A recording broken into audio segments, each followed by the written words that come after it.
Well, I don't want to be late to the movie, but I would like to be well rested. Oh my gosh. Are we late? I guess nap time's over. Let's boogie.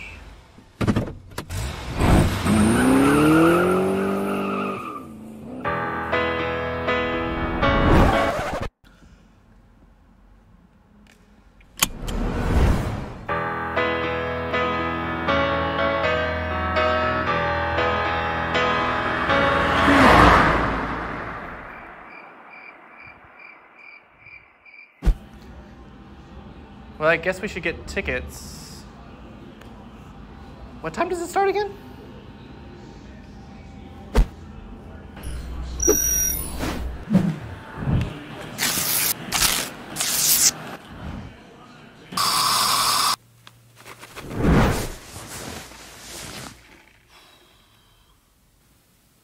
Should have taken that nap.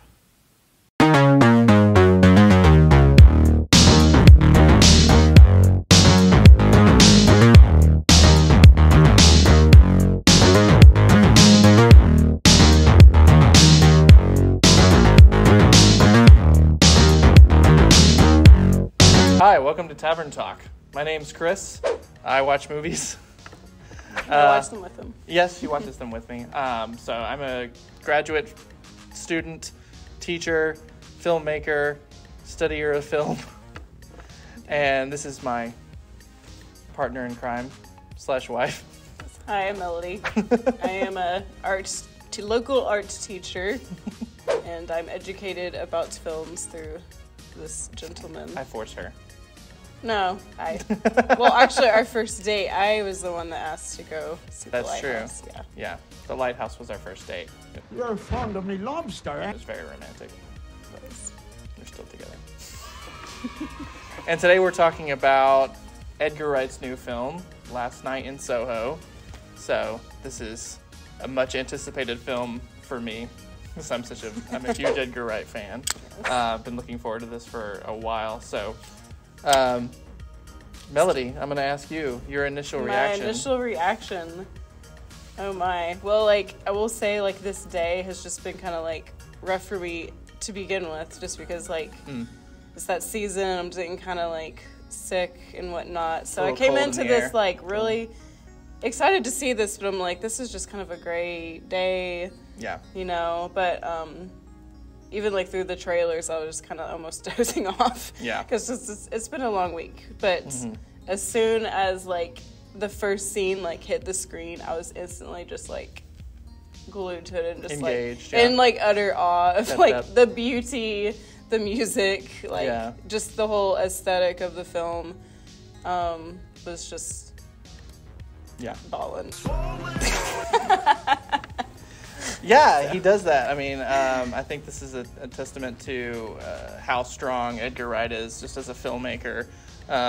All of his movies, I think, really get your attention. So we'll talk a little bit about what this movie is about.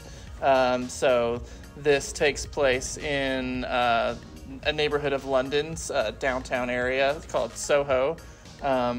And it takes place around a fashion student named Eloise who moves to London, moves to the big city to study fashion, and she is also possibly clairvoyant. She seems to have a special ability to see things from the past, and then she starts to have visions of 1960s swinging London and a particular person who used to live in the apartment that she's staying in.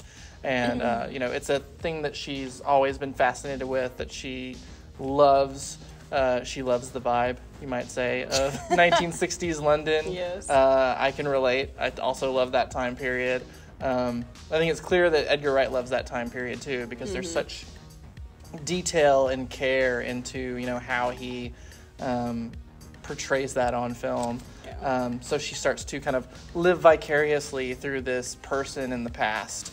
And then things start to turn dark. Yes. Well, we get kind of like a hint of that, like in the beginning, like before she goes off, her grandmother is like, hey, so like, it's okay to talk if you need me, like London. So she kind of like warns her that the city might trigger some of her abilities, like the darker side of them. And then she mentioned something about her mother, like having trouble, and we learn later there's darkness in her past. Yeah. So, and then she actually sees visions of her mom in the beginning. Yeah.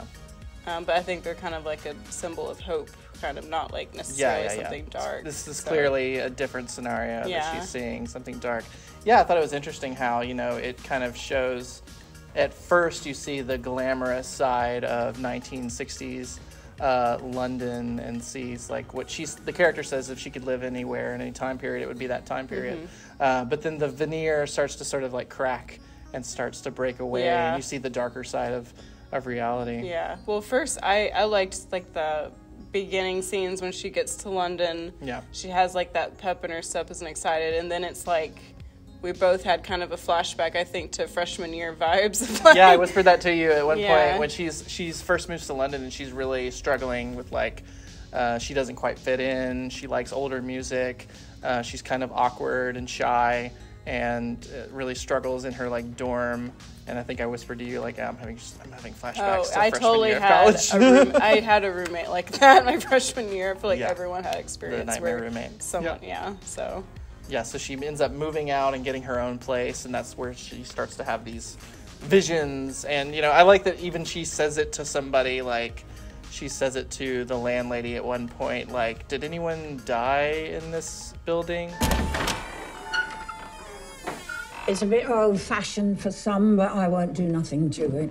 And she's like, love, this is London. Everyone has died in every single room in this entire city. It really kind of like puts that in perspective of like, this is an old city where there's tons of excitement, but also a darker side to it. Yeah, tons of excitement, but also tons of ghosts.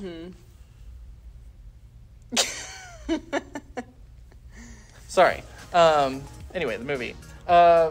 Yeah, I guess my initial reaction to it was just utter enjoyment. You know, like I was saying, I'm a huge Edgar Wright fan. Everything he's done since he did a TV show in the early 2000s called Spaced, I'm a huge fan of. And then all of his films in England, Hot Fuzz, Shaun of the Dead, Scott Pilgrim vs. the World, and then Baby Driver, as well as The World's End as well.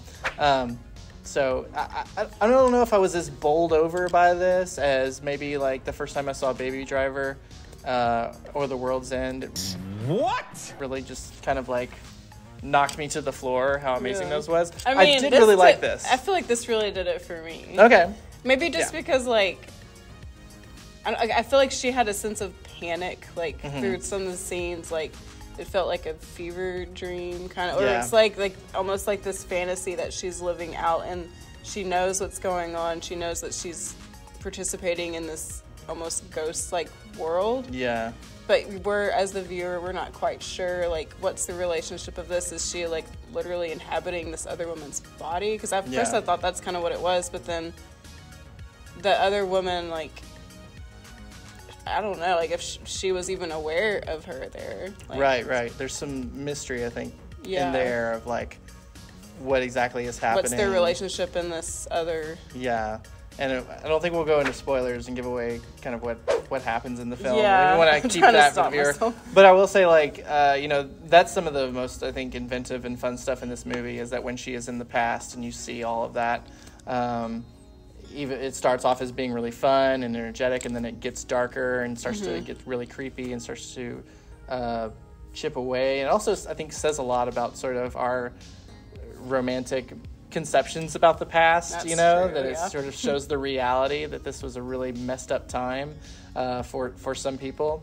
Definitely for gender dynamics, it was kind of a yikes time. But yeah, I think that you know, I think this is a movie that I'll grow into definitely a little more. I mean, I definitely really liked it, but I want to see it again just because.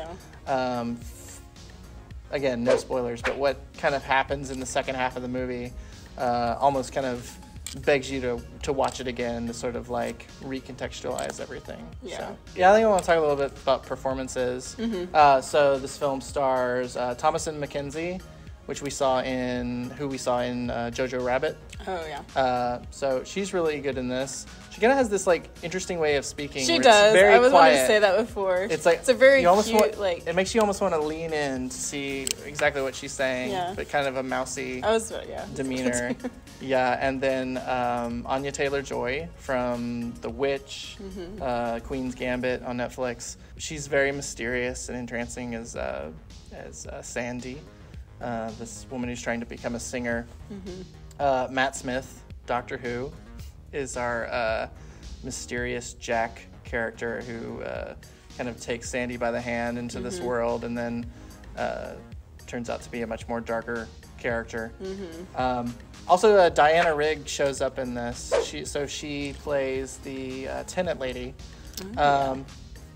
So this was actually her last film. I think she passed away like not long after this, but she has like a really big past, and she was in a Bond film.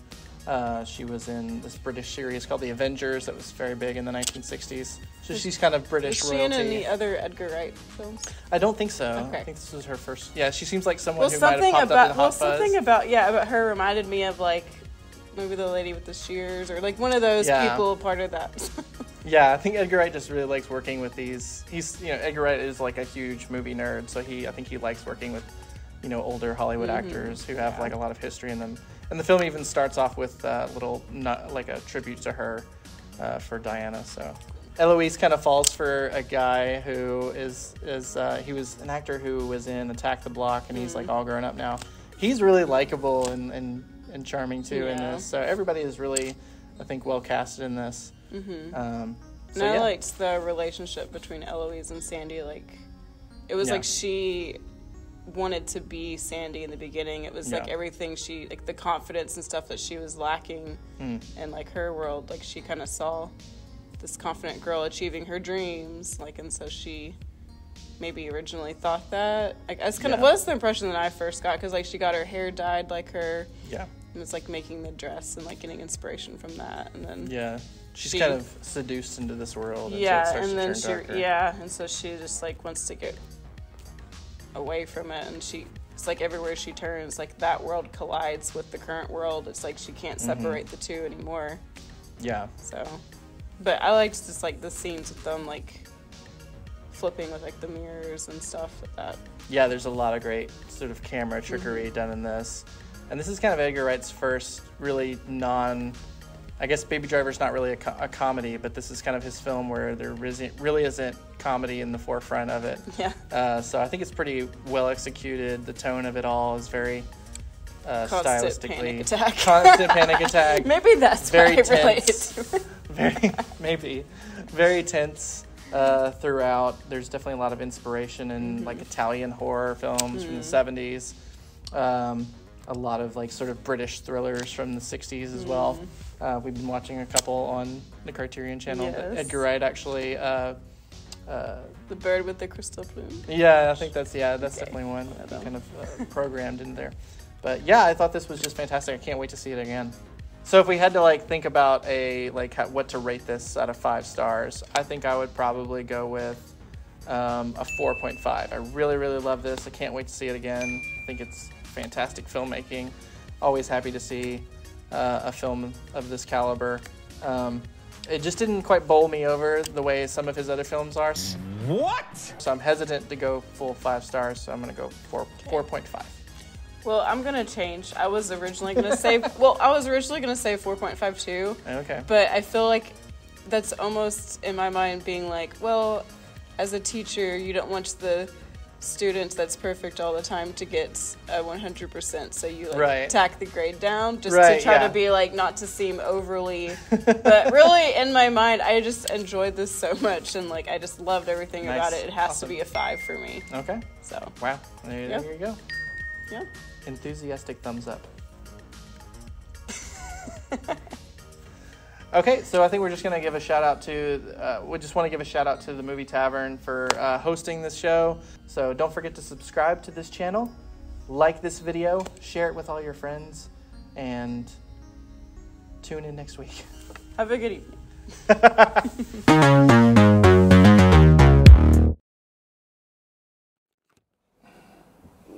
Kind of move it where your phone is.